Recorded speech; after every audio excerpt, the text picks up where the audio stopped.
Mariano Peralta sempat jadi nama yang panas di telinga Jakmania. Dia pernah dikaitkan dengan Persija. Dan secara kualitas individu, Peralta jelas bukan pemain sembarangan. Dia punya kecepatan, kemampuan menusuk dari sisi sayap, dan bisa memberi ancaman 1 lawan 1. Tapi kalau bicara proyek Sintayong, pertanyaannya bukan cuma siapa yang paling punya skill. Pertanyaannya, siapa yang paling cocok masuk ke sistem. Dan di titik ini, Peralta belum tentu jadi pilihan ideal untuk Persija. Alasan pertama adalah komitmen. Dalam membangun tim baru, STY butuh pemain yang sejak awal jelas arahnya, siap ikut proyek, dan tidak memberi ruang abu-abu. Saga Peralta yang sempat dirumorkan ke Persija lalu akhirnya memilih klub rival bisa dibaca sebagai sinyal bahwa koneksinya dengan proyek Macan Kemayoran tidak benar-benar kuat.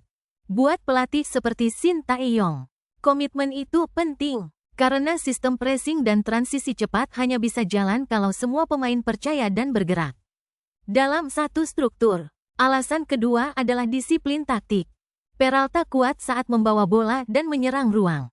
Tapi gaya STY menuntut winger atau attacking midfielder untuk bekerja lebih dari sekadar menyerang. Pemain harus menekan lawan sejak build up, turun menutup half space, membantu wingback, lalu cepat masuk lagi ke area depan saat transisi. Kalau satu pemain terlalu bebas, jarak antar lini bisa terbuka, dan Persija bisa kehilangan bentuk. Disinilah Kwon Chang-hun menjadi opsi yang lebih masuk akal. Kwon datang dengan profil yang lebih fleksibel. Dia bisa bermain sebagai attacking midfielder, second striker, atau melebar dari kanan dan kiri. Dalam formasi 3-4-2-1, Kwon bisa berdiri di belakang Gustavo bersama Witan, lalu bergerak masuk ke ruang antar lini. Secara kultur sepak bola, Kwon juga lebih dekat dengan standar yang biasa dibawa STY. Intensitas, disiplin posisi, pressing, dan keputusan cepat adalah bagian penting dari sepak bola Korea.